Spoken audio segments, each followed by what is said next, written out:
So I'm here to tell you about gate identification, the OLSAT, the changes that are in the works.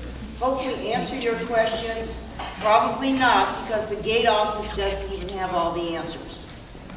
We are definitely in a area of flux, and how gate identification is going to change, we don't even know yet. Who is a first grade here? Kinder. Is there a kinder here? First grade, second, third, fourth, and fifth. So I want to start with basic gate identification, how it's been in the past, and what we may be looking for as far as change. One way of identifying children is intellectual testing. That will not change. That still exists. Intellectual testing is normally done, we put in the applications in late second grade. It's a norm reference test so that they know the children do the best in intellectual testing when they're tested in third grade. End of second grade, beginning of third. So our target to have the applications in is to test the children end of second, beginning of third. So intellectual testing will not change. The criteria stays the same with that. There's like 100 different tests that are used, but intellectual testing will probably become the major way where children will qualify for GATE. Used to be you qualify on CST. 3 years of high scores in math or language arts, 2 years high scores in language arts and math. There is no more CST. They do not know with the new Common Core if or how there will be GATE criteria from the scores. The way Common Core testing is supposed to go is a child does it on the computer. We'll see about that. And if they have a question that's too hard for them, they give them another question. If the question they're doing really well on, they give them another question that's harder. So we don't know, giving a test that way, that the test individualizes for the children. It's like when you have a child that went on to college. They have testing on the computer, and how they place children in math and English in college is by how they do on the test. If they're doing well, they give them harder and harder and harder until they find a placement. If they're not doing well, they give them easier ones till they figure out where they fit in. That is sort of what they're saying Common Core testing will be. So there isn't a set score. Okay, you have 450 score in language arts, that's GATE. So we don't know how those scores will be, and may not know for at least another year or two. Another way of qualifying for GATE was if you had 2 years of high test scores and 1 year could be replaced by grade of 4 on the report card in the second and third reporting period. We don't have scores. I have 2 children in my particular class this year that had 2 years of high test scores. This would be their third year. There is no test. So I called the GATE department and said, okay, my kids are at the very top of the class. If they have a 4 in math, or language arts, whichever one they qualify for, on the second and third reporting period, they'll get into GATE. No. You can't have report card scores count for the third year. So we're fighting that because it's not fair. These kids would probably qualify by test scores if there were test scores, and they will have 4s on their report card. So the GATE office said, right now, the answer is no. It might change. So the GATE office does not have the answers of how they're going to deal with this change.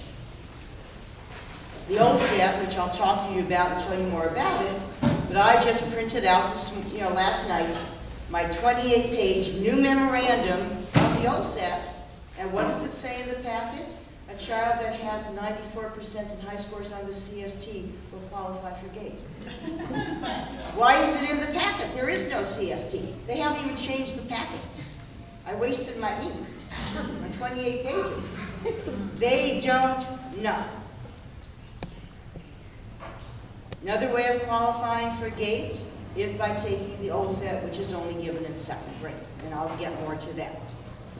Last way to qualify is you don't qualify on test scores, you don't qualify on intellectual, but the teacher determines, I determine, the principal determines, sort of our GATE committee determines that a child is meeting the criteria in 4 areas of critical thinking.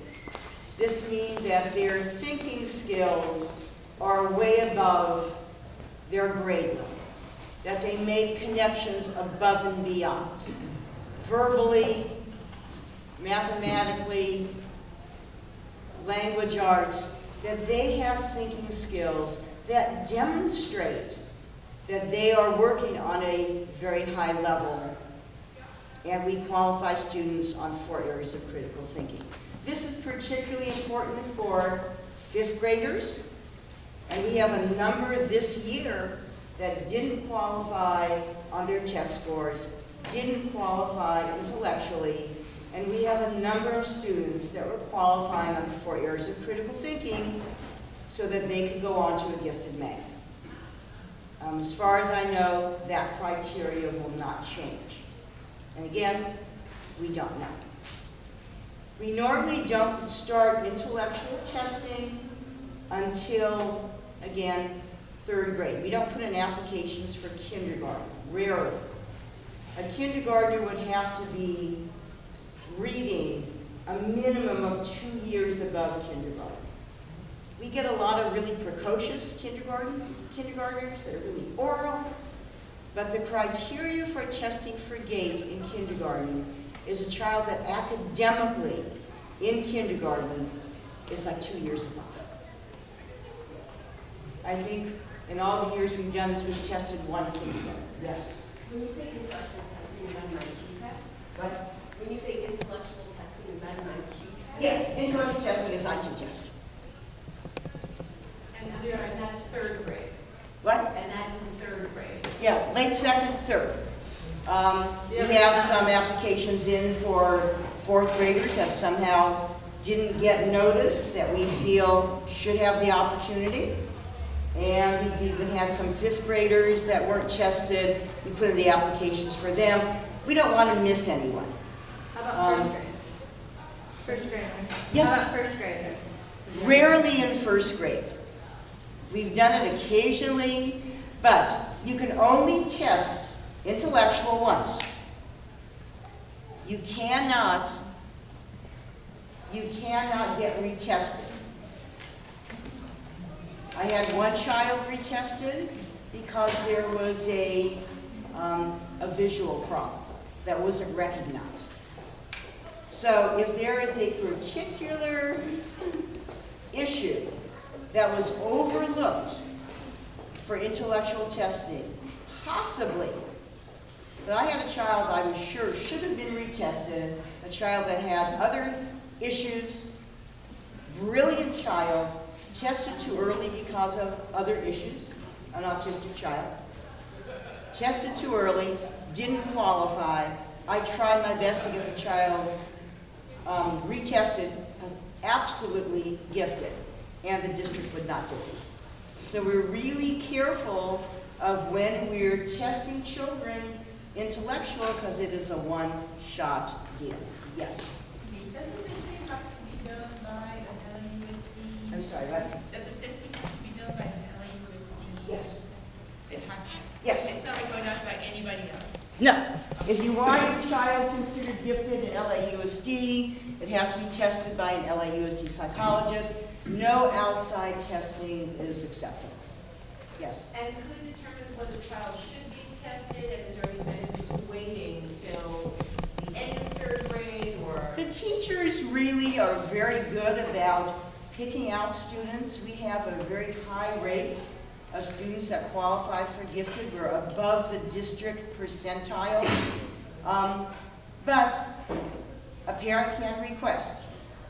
So if a teacher doesn't feel a child is, and the teachers really know the children really well, but if a child is not being tested gifted, and a parent really wants a child gifted, we'll turn in the application. And is there a benefit to waiting, if you said from end of second to third, and do we show that there's any benefit in waiting to test IQ till end of third grade? Does it? Yeah, I mean, third grade, end of third grade is when we get the biggest group of children. Let's see, any questions on What's the that? benefit? Like if they were, what's the benefit? So once you're identified, what's? Okay, the benefit. In elementary school, there's not a lot of extra benefit because all of the teachers and all of the classes differentiate for different levels of students. And even with the Common Core coming in, differentiation is built into the Common Core so that you can use higher level thinking. The one benefit in elementary school is, well, there's two things. One is we cluster the gifted children so that they should be in a classroom where there is a minimum of 5 to 8 other gifted children, so they have that intellectual bounce off of each other. So you're not isolated with one gifted child in a class that there aren't any others. And our classes are pretty balanced. We work really hard to put clusters together. We do not like a class of all gifted children. 30 in a classroom, they're going to bounce off the walls. It really works really well to have a mix of students. So clustering is one benefit. And the other is we do an after-school 6 weeks class for our gifted students. We'll have a family night, thank you Kelly on that. We will have a family night where all the parents of gifted students and the students are invited to do something that's run by the Star Gate Department. They do a wonderful job. And then we have gifted classes for third grade, which is Shakespeare, which has been very successful. Fourth grade is, what do we call that? Gizmos? No, not Gizmos and Gadgets. Oh my gosh. It's a superhero. Science of superhero. So it's like teaching physics. How come Superman was able to climb up walls? And in 5th grade, we're doing Da Vinci. We're doing Leonardo da Vinci. Are the kids able to do that stuff after the class in this period? Tuesdays. Climb walls and stuff? I want to get my kids. Yeah. You have to be in the class to learn how to do it. When did those classes? Aren't they already started? Well, in the past, the classes would have been already happening because we now have short Tuesdays the entire school year. Yeah, right. We decided to put it off because more students were tested at the beginning of the year. We want to hopefully get the results in on those students so that they can be in the class. In the past, we had students tested and we had no data and they weren't in the class. So, waiting to make sure we have the kids that have all been tested identified. And I wanted to wait till after the talent show, because we've always been confident. So the talent show is the week of March 4th, I believe. And right now we're scheduling the gifted classes to start the following week.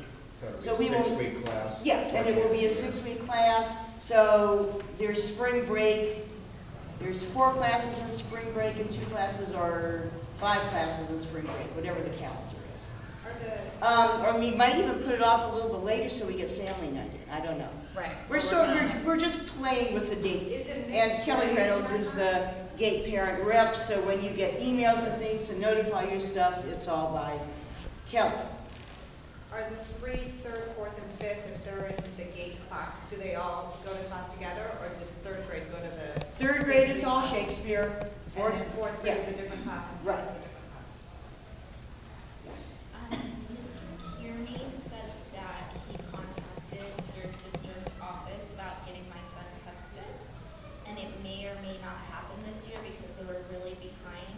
talk to me after, so I know who the child is and I can talk to you more about it. Okay. I will wait and make sure I talk to you, yes. So that prompts my question, how long, what is the timeline from the time that you request testing to being tested? Couple things happen. Every application that the teachers filled out,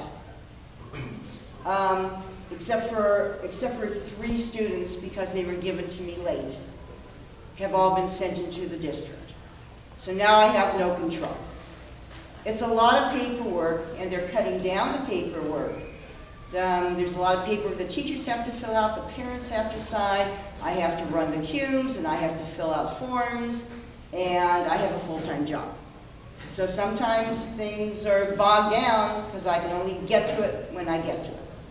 So notification, somebody asked me about notification. I do have letters for parents about notification of gifting. I haven't had time in the office to even run them and put them in envelopes. I will get that done.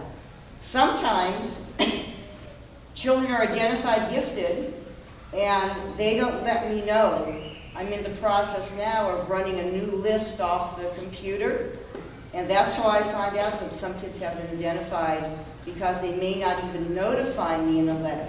They're switching over to everything computerized, so that now I have to go online, I have to find a letter that I have to print out to send to parents. So the whole process is being changed. The gate verification for 4 areas of critical thinking, we were waiting for a letter. Where's the letter from the district with my list of kids? Well, what happened is it's online now. We just printed it out and we're verifying those students.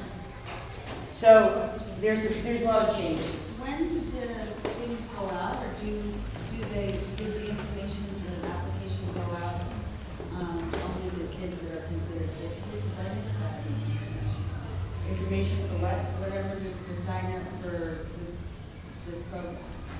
The program is for the kids that are identified gifted. Okay. So that goes out to the parents of the identified gifted. Yes. I'm sorry, I may have missed it. What's the test that's given in second? Third is the IQ, the intellectual. Third. So the second is OLSAT. So let me tell you about the OLSAT.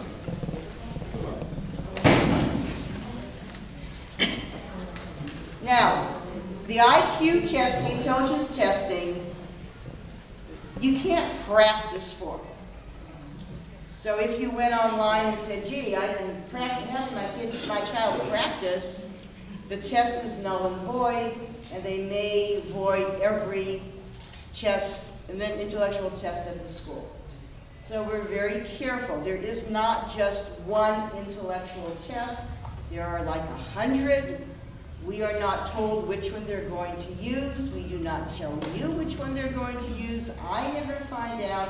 I never see them until the psychologist writes on the cue, I used whatever test. However, the OLSAT is an achievement test. Because so many schools in the district were not qualifying students for gifting, not putting in applications, there are a lot of students in a lot of poor areas, underachieving schools, socioeconomically disadvantaged schools, schools that are isolated by ethnicity, and no applications going in. They're way below identification. So the OLSAT is a nationwide test. It is an achievement test to pick up students that weren't getting identified. However, at Castle Heights, we find that the children that qualify on the OLSAT are the same children we put in for intellectual. Rarely do we have a child that passed the OLSAT that doesn't pass the intellectual. We had one last year. Last year we were waiting for OLSAT results. We're not waiting for OLSAT's results. If you're a parent of a second grader, you may be asked to sign an application for intellectual testing. If your child qualifies on the OLSAT, fine. You don't have to do the intellectual testing.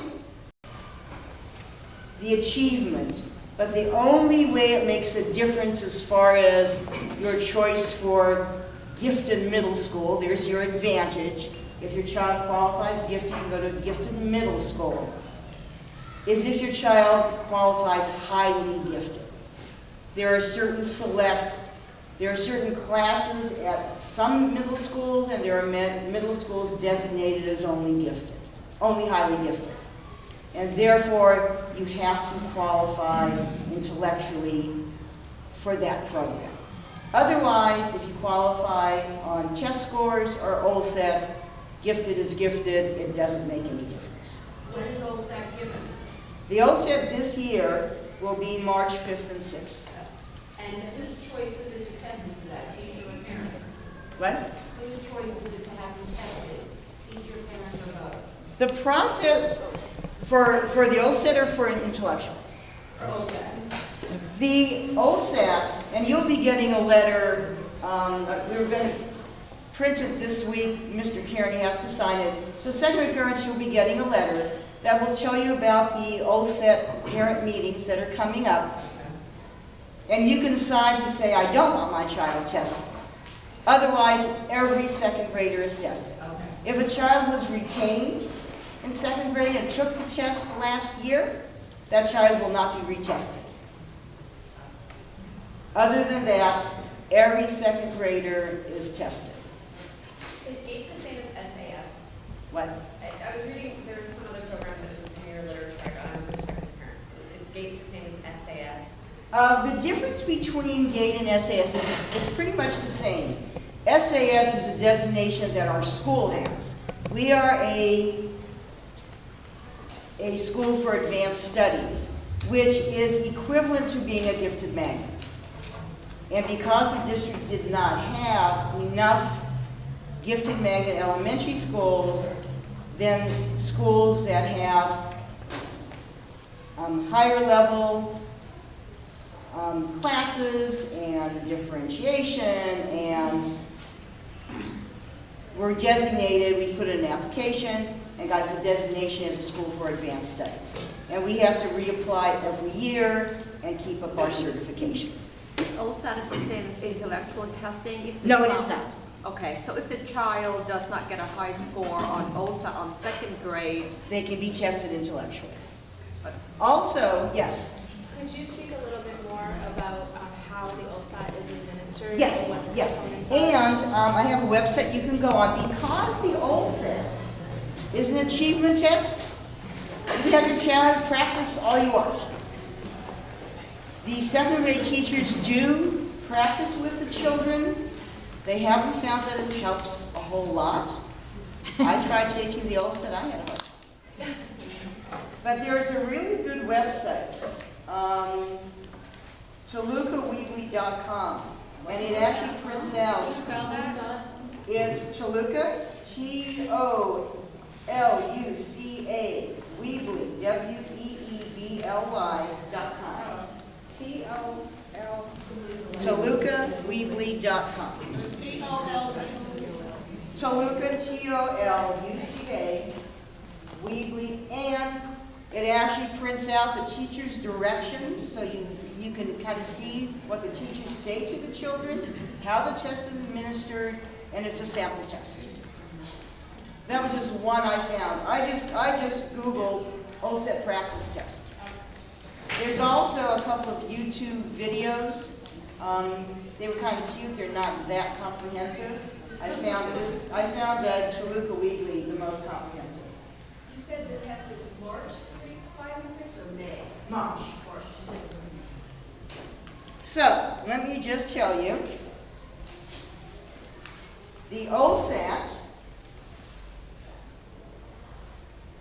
is a verbal and non-verbal test, and they do tasks such as detecting likeness and differences, recalling words and numbers, defining words, following directions, which is a huge one. You get 3-step directions read to you once. I can barely do it. Classifying, establishing sequence, solving mathematical problems, and completing analogies.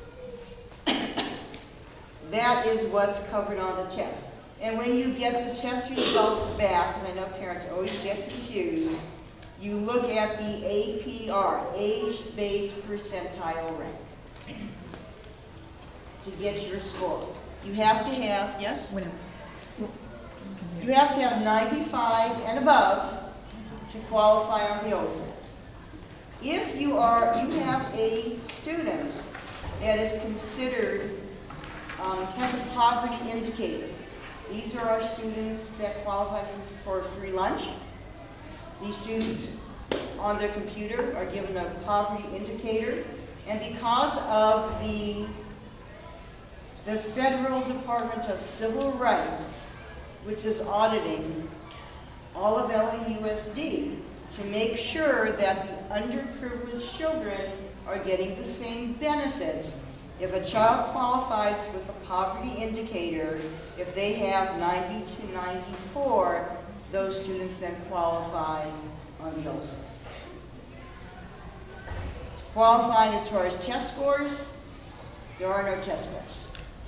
When does one get those letter results that you said we would read and see? You know, last year the teachers were trying to reorganize, and second grade had to reorganize 3, 4, 5 times because the OLSAT test didn't come in until June, until almost school was out. So to put our gifted clusters together, oops, okay, we found another child. We're told when they come in, and last year they were very late. The gifted office, well now 2 pregnant women, one of them has already had her baby. The head of the gifted department retired. They haven't replaced that person. The funds have all been cut for GATE. There is no GATE money. If we were just a GATE school, 0 funds for gifted students. So there is money that goes to special ed. And there's, you have so many special ed students, there's this pot of money. The gifted money is down to almost nothing. So gifted funds were once $77 per student, is down to 0. The only money we get is because we're an SAS school. There was a time we had $8,000 to $10,000. We are under $2,000. And that's to run everything, pay my differential for doing this, which is not a lot, but it's a lot of work. And the things that we used to pay for, we now have to go to friends and say, we don't have the money anymore, can we get these things back? So the money is very tight. Maybe in the future we will get more, but we don't know.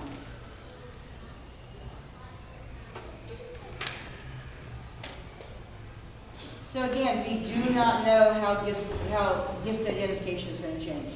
Most of the children identified will be intellectual. Can you talk about how the intellectual test is administered? That's not The intellectual test they do in groups, and it's a pencil and paper test, that's all I can tell you. If a child has an IEP, that child is tested individually. What is the GATE system separate from the SAS?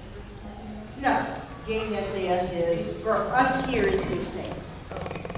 So therefore, it's an advantage for parents here, because we're an SAS school.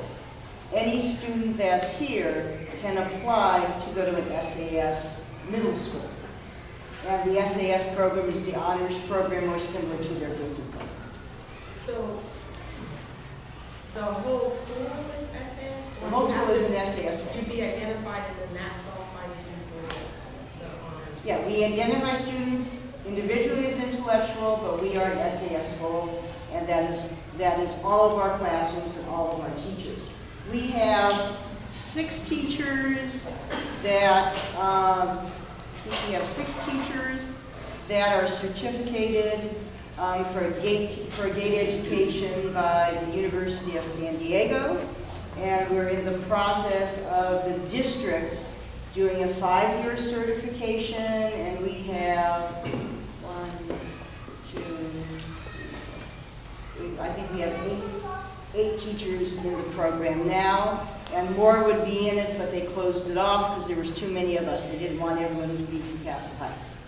So we're waiting for another round for the other teachers to get into the certification program. I have a question about the way you cluster. Yes. If your child is going into fourth grade, do the 3 fourth grade classes get a cluster of gifted children, or only the ones that have a teacher who's certified to teach? We want the teachers to be certified. Most of our teachers are, so therefore they are clustered. But so in every class, there is a cluster for the most Yes. part, in fourth grade, there's a cluster. This year there is, because we have a high number of gifted students. If we only had 7 or 8, we couldn't make 3 clusters. But there were an enormous amount of gifted students in 4th grade this year, and so we each have like a third gifted. Is there a letter or anything that parents can do to try to fight this thing? We have 2 years to consider. I'm working on it, and the gate office is sympathetic to it. I'm assuming they will change that. It affects 2 of my students. I'm going to fight for those 2 students. And it was done in the past, so I'm just saying if They there's. never take the 3rd year report. But this year they should, because 2 of my students would absolutely qualify gifted. So Dylan is one of those 2, I don't know if he's one of the 2 students Right. you're fighting for, but Dylan is the one that's going to get sort of messed up now because he has 2 years in advance, but he's not going to get tested for a 3rd year. So I don't know that his scores are high enough to qualify for GATE. It's not just being advanced. It has to be over a particular number. So it's not just advanced, it has No. to be over. Okay. No, advanced on the CST and advanced in the gifted category are different. I think you can be anywhere in the 400s on the CST, and that's advanced, but you have to be over 450 for gifted. I have 2 questions. One, on the OLSAT, is it paper and pencil? Is it bubbles? Paper and pencil. Paper and pencil. And then for those kids you're saying you have 2 years of high achievement or whatever, can't that committee, the number 4 right, identifies gifted? Can't the principal and the gate committee here at Castle Heights just say, we decided you gifted? It goes through the gate office. Oh. So we have to, it has to be their criteria. I have 2nd grade parents, you're going to get the letter with the 2nd grade gate meeting, OLSAT meeting. However, there is also the same day, same evening, a parent gifted meeting. I don't know what they're talking about, the gifted meeting. I just know that there is a spring gate parent meeting, so I have this here if you're interested. You don't have to pre-register, you can just go. The one for the west side is February 20th. That's the one I'm going to as the gate coordinator, so I'll be there from 3 o'clock. But That's sponsored there's by- a meeting for parents, a gifted parent workshop, 5:30 to 6:30, and then the OLSAT review, 6:30 to 7. Who's giving that? LUSD? Yeah, I ran a bunch of copies. And if you're only interested in OLSAT, that letter is also going to come home for you to sign if you don't want your child tested, and give you the dates of the meetings, yes. So my question is, during the OLSAT testing, I guess it's being run in the class by their teacher? Yes. And what if I know that the teacher only read the question once? Yes. What if there's a kid that's going to be disruptive to the class? Would that child be removed so that other kids can be concentrated? They have aides that can help, and they're very cognizant of that, and they will handle the behavior so that the test is not interrupted. It is all-day testing for 2 days straight? It's or? not all-day testing. It's a so many minutes and a break, so many minutes. So there's a 10-minute one, another. There's 3 different sections, but there's breaks in between. Yes. So I'm one of those people that I do a lot of research. If I can't find an answer here, I go online. There is a website, a gifted website through LA Unified that has dates and a lot of information. You just Google it and you put in gifted LA Unified. Yeah, if you go to the LA Unified website and put on and just click office and go to gate, and there's information there of summer programs, gifted conferences you can go to. There's things for the student, things for the parent, things for the teachers. Yes.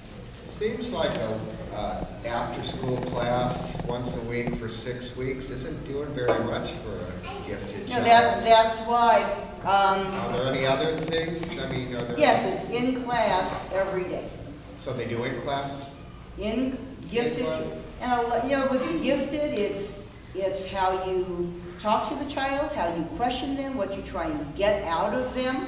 So the teachers know where their gifted children are. They still have to work with them with their academic strengths and weaknesses.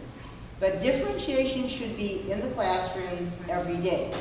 There used to be a pull-out program, and by state law, as of 2001, GATE was considered to be in the classroom every day, differentiation for the needs of the student. So that is state law how gifted is handled. We just do an extra to have a little something for our kids. On the OLSAT, when you get assigned your APR, right, so it's the age Yeah. performance time, is it actually, are they compared by students of their same age, or is it grade level? Well, it's only second grade. So there's a, Right. My daughter, well, all the time. My daughter's younger for her. She's in kindergarten right now, but she's young. And I'm just wondering if she's just compared against the. well, because it's second grade and we know there is a span, if your child is aged appropriately for second grade, they're still going to give the test. You're not going to give it to a child that's a little bit, wait till third grade. It's still going to be norm referenced by the age of the child in second grade. For the OLSAT? One quick question. So I know as of now, everything is changing regarding how they're going to be because of the because of the test. But last year, my son's in third grade now, and there was a third criteria with the OLSAT if you scored within, and you weren't poverty level, if you were between That's right, the two with test and score. with test score. So That's not going to happen because right, there's but no it test did score. last year, right? So we still, if we fit into that category. If you last fit in year, the category last year, and I think last year we may have had normally we pick up maybe 10 students in all of second grade. It's a large second grade class, maybe we'll pick up 13. That would be a high number. We don't pick up that many students on the OLSAT. I know it was like 7 last year. Or 7, 10, we don't pick up that many. We might have 1 or 2 that the CST bumped them up. That was my question, because that's no longer happening, but if it happened last year, then my third grader wouldn't do the intellectual testing, or would? If he fit into that. Did you qualify for the OLSAT? We were in that category of, we were between the 90 and the 94. If you're in the computer, ask, I don't and know you whether should we are see not. also, some of the teachers didn't even know some of the children had qualified until we looked at the report card and said, oh, it says gifted. Oh, it says it on the report. It says on the report card. So, someone came to me and said, oh, okay, that person qualified, they didn't tell us. I have to really look at the computer. So, if your child took the OSAT last year, and if their CST scores are high, then that would bump them up. This year, the second grade children are at a deficit because there is no criteria for a child that gets 94. There's no way to bump them up because there's no test. So, second grade parents, you're in this weird bubble, and there's nothing we can do about it. I have a question, can you talk about the process to apply for open based on the SAS permits for kindergarten? Okay, permits for SAS. We do take permits. We want to make sure our neighborhood children have a space in the classroom. We take SAS permits. If it's a kindergartner, we do interview the child. Because and I think last year we accepted 3 students for kindergarten in SAS, I believe, 2 or 3. We may have, so anyone can apply to get a permit for SAS at any grade level. We had a 4th and 5th grader, I think, that came in last year under SAS. So it needs to be signed by the school that you're coming from, that the child qualifies. Again, it's that 4 areas of critical thinking. Because if you don't have intellectual testing, we look at the 4 areas of critical thinking, and with a kindergartner, we interview and talk to them to see if they actually seem to have that skill. I'm sorry, to get our status as SAS, do we have to reapply every year? No. So, okay, so. If you're on a child care permit here, yes, you do. If you're on an SAS permit, you don't reapply. No, but I mean the school, sorry, so the school classifies as SAS, so it's classes like gift magnet, so we can apply to a gift magnet or a whatever magnet from the school. Does the school have to reapply every year to have the magnet status? No, if you're a magnet or yes, well, magnet schools, no. Magnets were set up by the federal government, and magnets don't have to reapply to be a magnet. We're classified as a magnet school, classified as. We're not a magnet, we are SAS. Okay. And we do have to reapply every year. So we do, so next year we might not be SAS. No, you know, So, there's a big review every 5 years. We're in the 3rd year. Now we just have to verify that what they look at is, are we identifying enough students as gifted? Are we finding enough of our ethnic minorities? Are we making sure that we're not letting kids fall through the cracks and we're testing enough? They look at the percentage of how many Caucasian kids do you have at your school? How many are identified gifted? How many did you refer the following year? How many African American children do you have at your school? They want 6% of the population should be gifted. So they're looking, they want us to have 6%, and I think we were at overall 12%. So we were definitely way above in the percentages of identifying, and again, working really hard to make sure that our Hispanic children, our Asian children, our African American children, that they get tested also. Any other questions?